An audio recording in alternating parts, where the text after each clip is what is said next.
Okay, so boom, y'all already know what time it is. You are now tuned in with your guys, Big Joe and Lil Joe Pops. It's your birthday. Happy birthday. Appreciate that. Yeah, man, Yeah, 65, man, 65 and no, still. don't tell me listen to here. I ain't no 65. But man, What's up with that? man, I don't even want to, first I just want to let you know, man, I'm proud of you. Thank you. I hate to even put this a part of the statement, considering the circumstances, because I would be proud of you just as much, if not much more, if you was free. It just mean a lot to me, you know what I'm saying, to see you continue to push through, continue to grow, continue to overcome, you know what I'm saying, and continue to be who you are, regardless of the circumstances.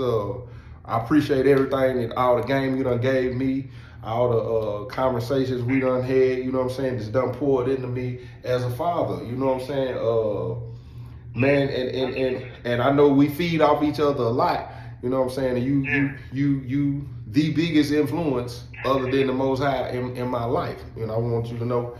I appreciate that, man. Happy birthday. And I'm gonna say it before you say it. My daddy got a news article in News Weekly, and it's a major thing. News Weekly. I'm gonna add the link. I need everybody to go read that article, and I need you to. I think you can comment on it. Go ahead, Ed. Yeah, you can comment. But before I get to the thank you for everything that you said, and I'm proud of you too, for real, in everything that you do, man. It ain't no words to express that. I stay bragging on you because you're a bright spot. You know what I'm saying? And you encourage a lot of people, and I just want you to know that from me. You know what I'm saying? But yeah, the article is in Newsweek magazine. You can go online, and my son's gonna put that link up. But I know on my birthday, a lot of people try to send me stuff. You know what I'm saying? Money, and I really, really appreciate that. And I ain't turning down no money because the commissary is expensive in here. But if you can't do that this year, I'm asking, will you please, click on and go to that Newsweek link that my son is gonna put up there, and let people know, what you really feel about the article, and let them know what you feel about it. You feel what I'm saying? And I'm cool with whatever you say. Just say something. Go read that. You know what I mean? And because there's one thing on that particular I wanted to talk about to my son. You know what I'm saying? We're gonna get to that in a minute. And but yeah, that's what I want. That's what I want for my birthday, y'all. Yeah, but and before we get on that, it's very important for as many people as possible, especially if you've been listening to my daily podcast. I know it's cutting in your time. We don't want to inconvenience nobody. We don't want to, step outside of our boundaries and add. But we all know this is how much it means to me and how much it means to him, because this could help a whole lot for y'all to go to the article, check out the article, and tell all the great things that you've said about him in my comments and his comments, all the email. Say those things in that post. In that article, it'll mean a lot. It'll mean a lot. It could do a lot. So it really will. Pops. I want you to, however you want to start it. If you want to hit on that, you know what I'm saying. Let's open the floor for that conversation, because it's a real conversation that's concerning the article, man. It's another reason why I think y'all should go and give y'all opinion, because a lot of people are just one-sided and they thinking one way, and it's. But go ahead, Ed.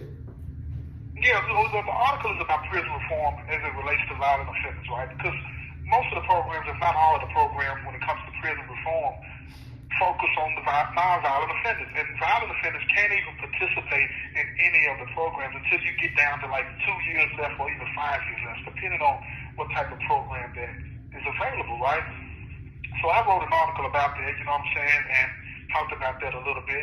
And I didn't get the reading of the comments yet, but a comment was read to me about this particular individual. Some guy wrote a comment and said that people like me, or people that hurt animals, should never be released from prison, should spend the rest of our lives in prison.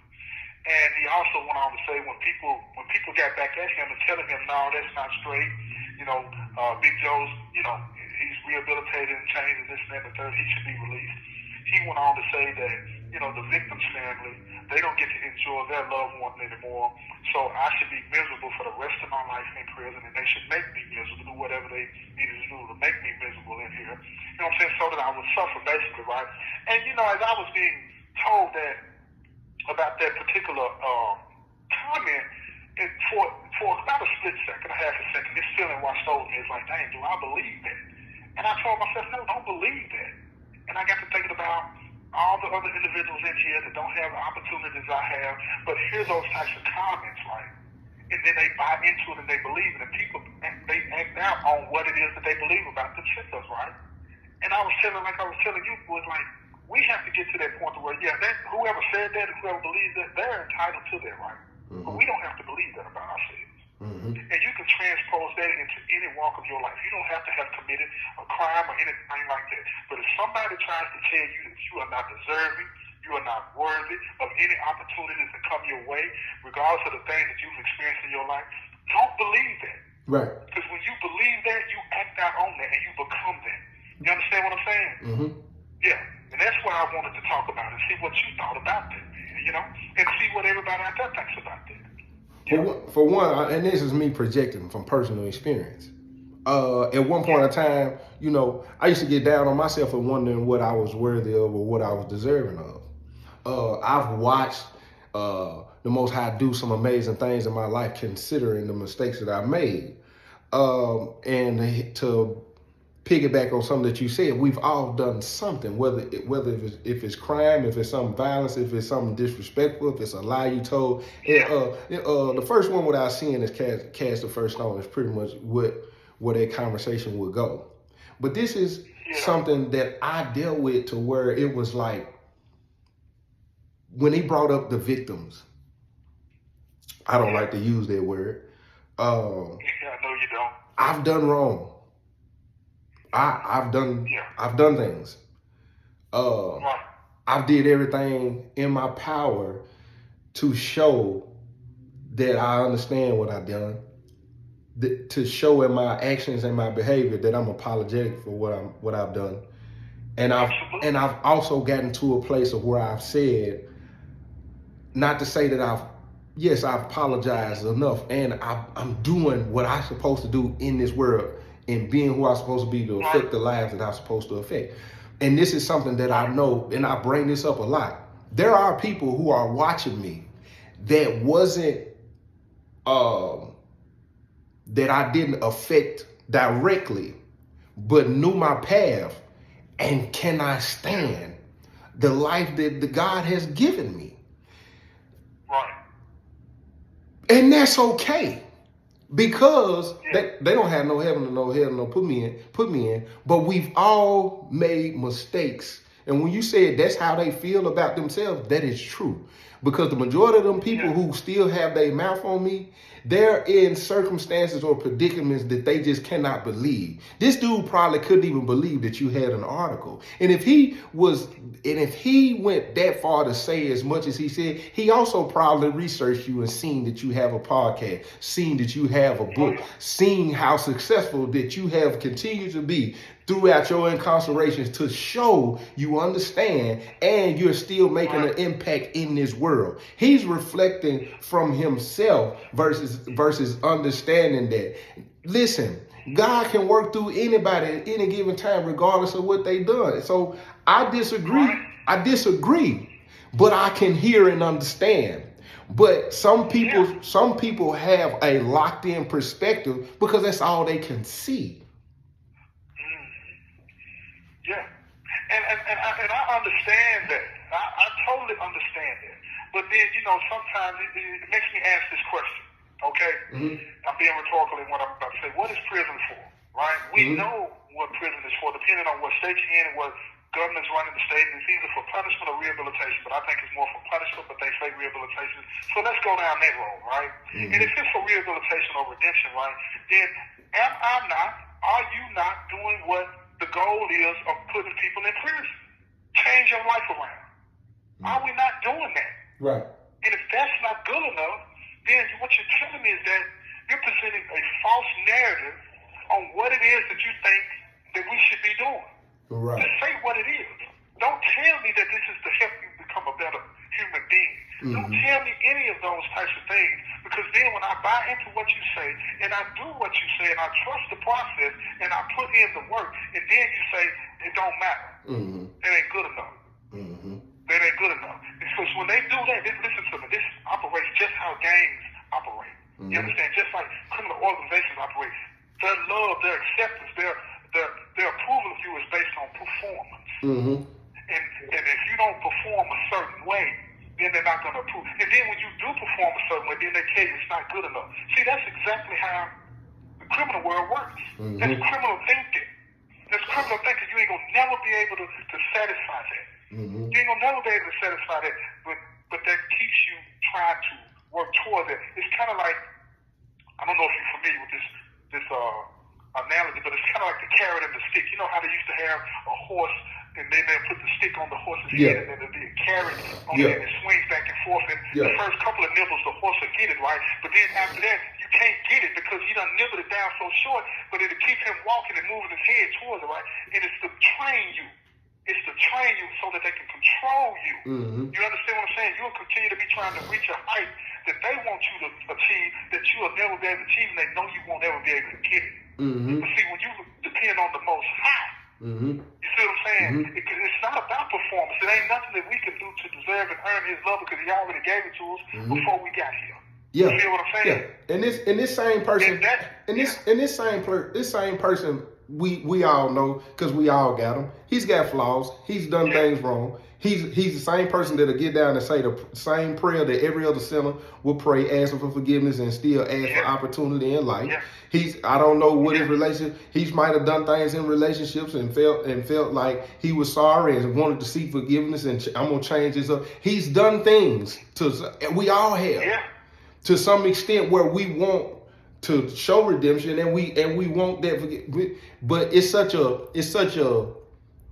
lot of people who have not been through the system or don't understand the system, or maybe had this out of touch with reality of a certain lifestyle, their opinions really be so void. They do not get that perspective. And that pisses me off, because your opinion is too loud for something you don't even understand. Right. You don't care to understand. Right. And don't get me wrong. Man. I don't want somebody like that to be able to make other people feel like that I don't care about what I did. I'm not being flippant about it. I know what I did was serious. It was terrible. It was terrible.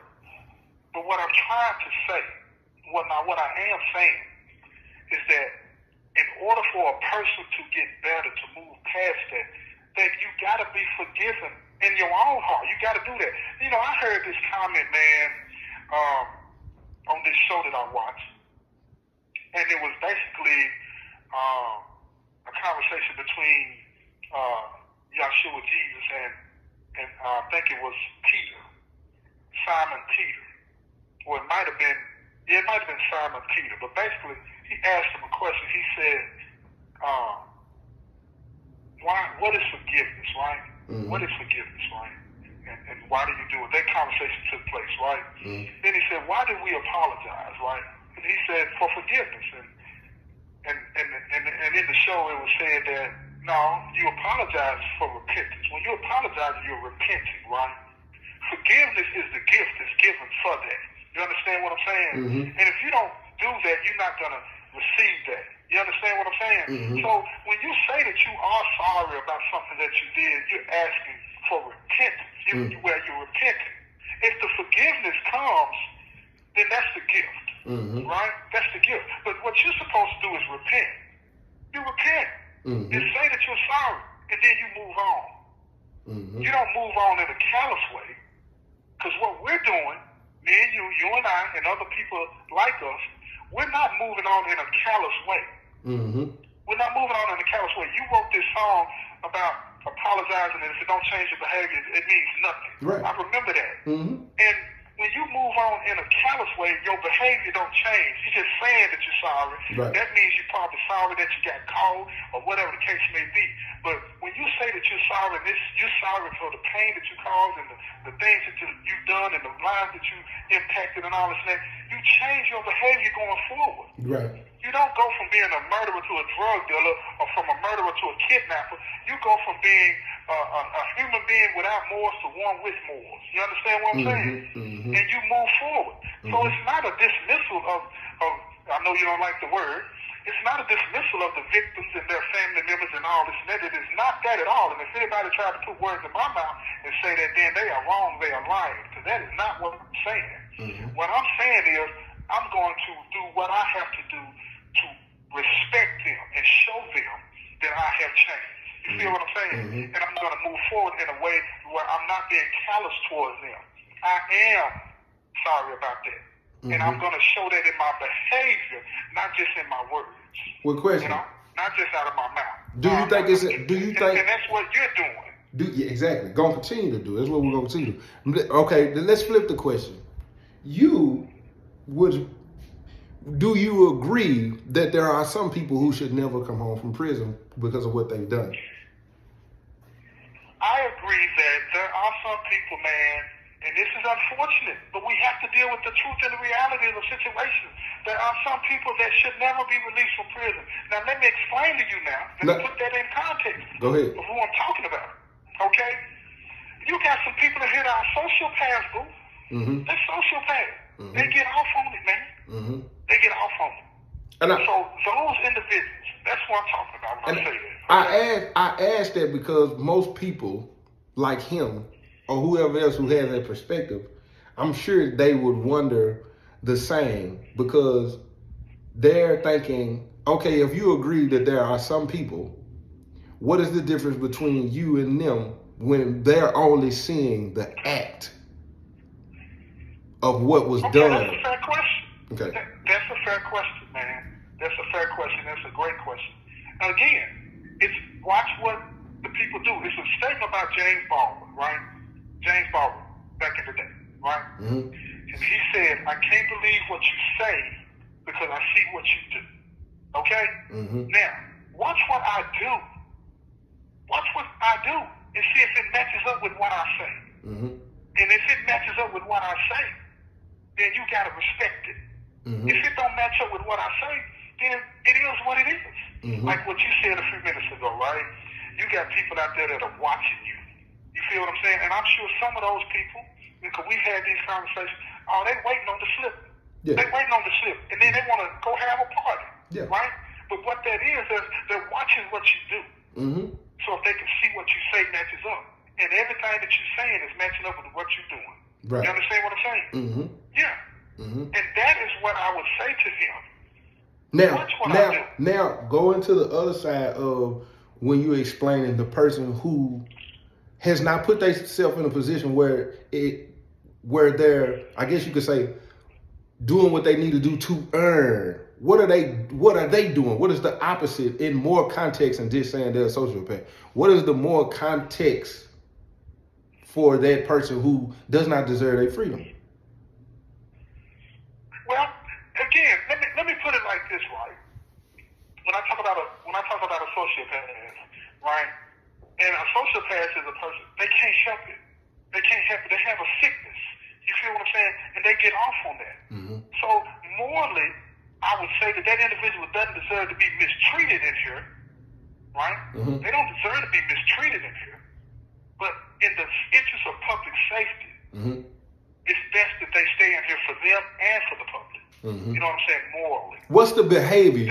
You saying sociopath? I'm saying what's the behavior? Because when you give what's the behavior that matches up with a social? Okay, I'll give you that. Let me answer that. People in here that are trying to hurt people for fun.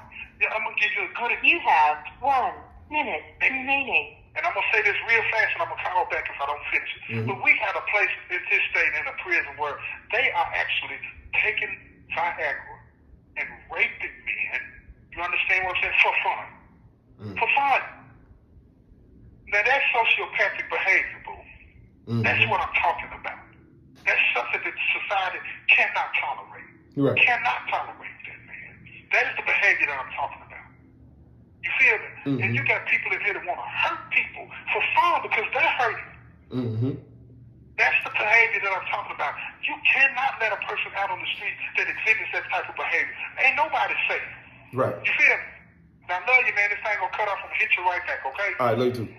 I need everybody, need all hands on deck. Go to the article, click the link. If you can't find the link, ask for it in the comment section. I'll send it to you.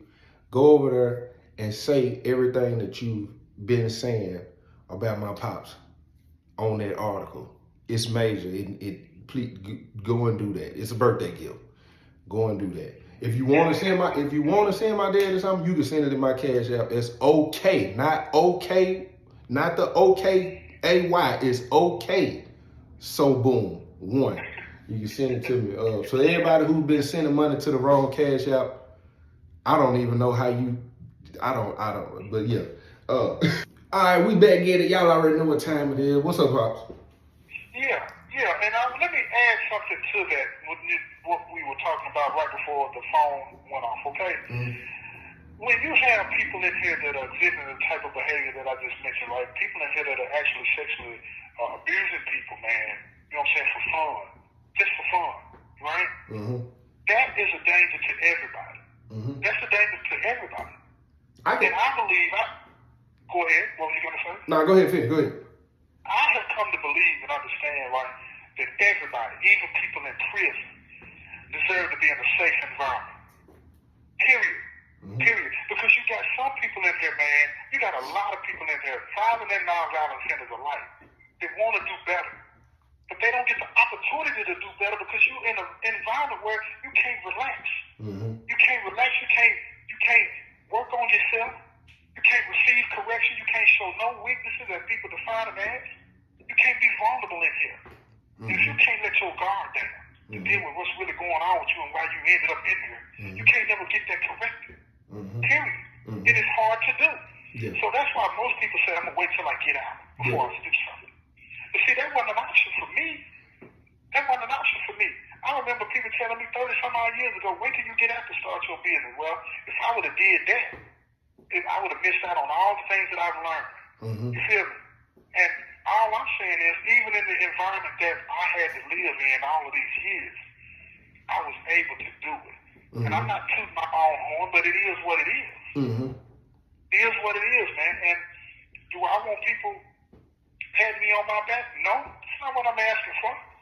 It's not what I'm asking for. Mm-hmm. But what I am saying, acknowledge what you see. Yeah. Don't pay attention to what I say. Acknowledge what you see. This is what fighting for your freedom look like when we have put ourselves in unfortunate situations. And I'm saying that because I understand how important it is to get people to change, to get people to have a different perspective of something they do not understand. You've only been told to look at people who are incarcerated a certain type of way, to judge them based on what they did to go in there. And that is all that you have to rely on. And you're programmed to say, oh, you did that, this is what you deserve. But forgetting you will have a bias if it was your family member, because you know your family member better than you know anybody. And you know in them, when they have made a change and a turn, you will fight for them a way that you will probably wouldn't have an understanding to try to fight for someone else that's not related to you. I ain't saying this in a bias. I'm saying this because I've also been there. So when you said, that's why I was asking for the context, even though you brought up the one thing, people voluntarily doing that, and then you talked about the sociopath. There's also people who have manipulative mentalities it's just engraved in them.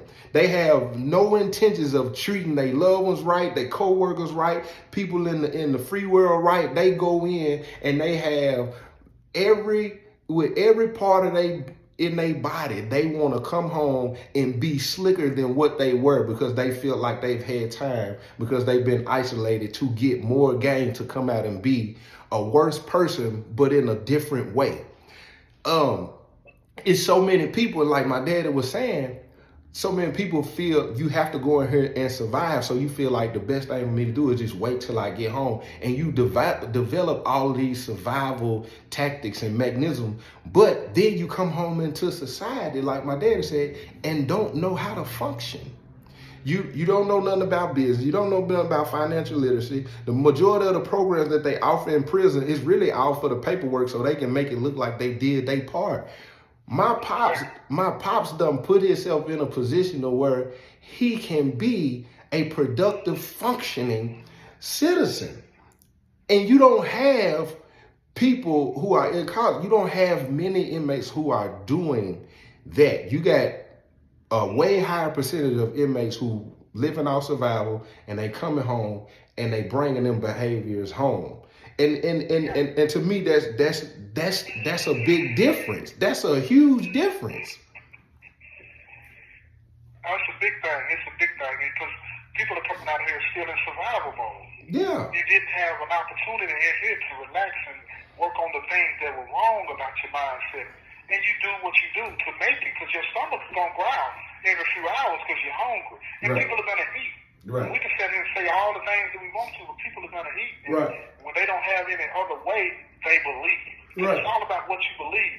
Right. That's why I say, and the individual that said that, man, all joking aside, I respect where that person is coming from because, like you said, the only side of the story that he has is the side of the story that I did this to get in here and the pain that I caused people. He's relating to that. He's relating to that. Mm-hmm. But it's one thing that I want to say about that. Another thing I want to say about that too is like when we get put in a situation where you in court and you'll have people saying that we don't want this to happen to anybody else. Mm-hmm.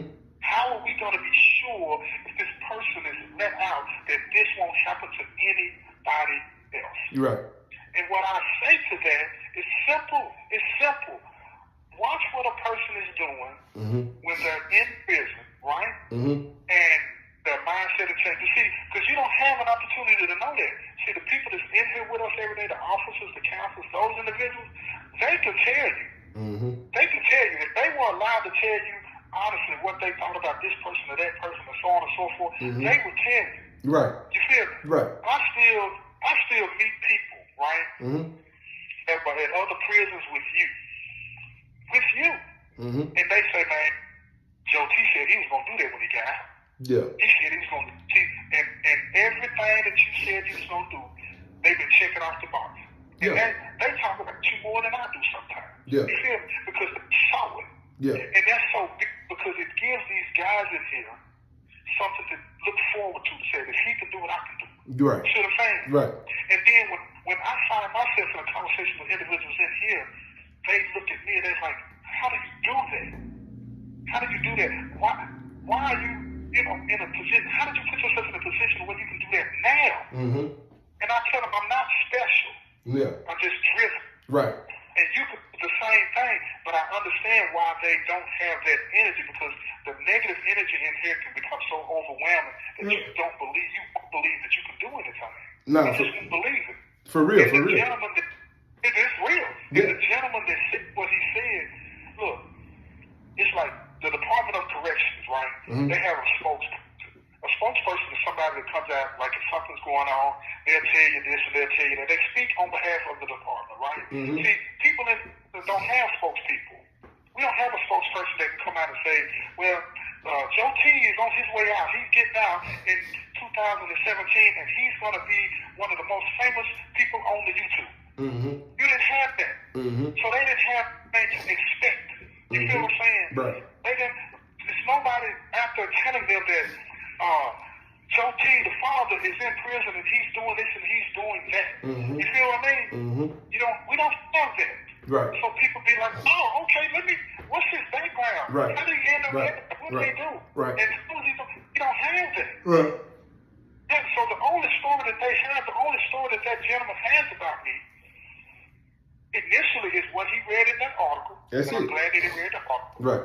And when they said in the article that I'm in here for murder and I'm guilty. Once he read that, all of his experiences, his life experiences, came in and said, okay, he needs to stay in there. Yeah. hasn't had the opportunity, many opportunities, to calculate how many people have done that and it worked. Mm-hmm. He don't have those. He don't have. No, he don't have that. He don't. He don't have that. He's got more experiences of people that have gotten out and done wrong and ended up back versus people that have gotten out and done right and don't come back and become positive and productive citizens, because people don't want to talk about us like that. Right. They want to talk about when we do something wrong. Right. It's just like a child. If a child is getting attention only when they do bad, then they're going to continue to do bad. Right. What you and I have decided to do is like, no, break the mold. Right. We ain't doing that. Right. If that's the type of attention, you know what I'm saying? Is that the only way you're gonna pay attention to me? I'd rather you ignore me. Right. Because I'm not gonna participate in that no more. Right. I'm not gonna do that no more. Right. And it's not a strike against that man. Right. It's just what he knows. Yeah. And what I would say to him and anybody else that goes there and reads that article, anybody else that listens to your podcast, listens to my podcast, watches your shows and all that, what I would say is give us a chance. Breathe, man. Take a deep breath and breathe. Mm-hmm. Because it's possible. Mm-hmm. It is possible. Because that's what you should want your prisons to be.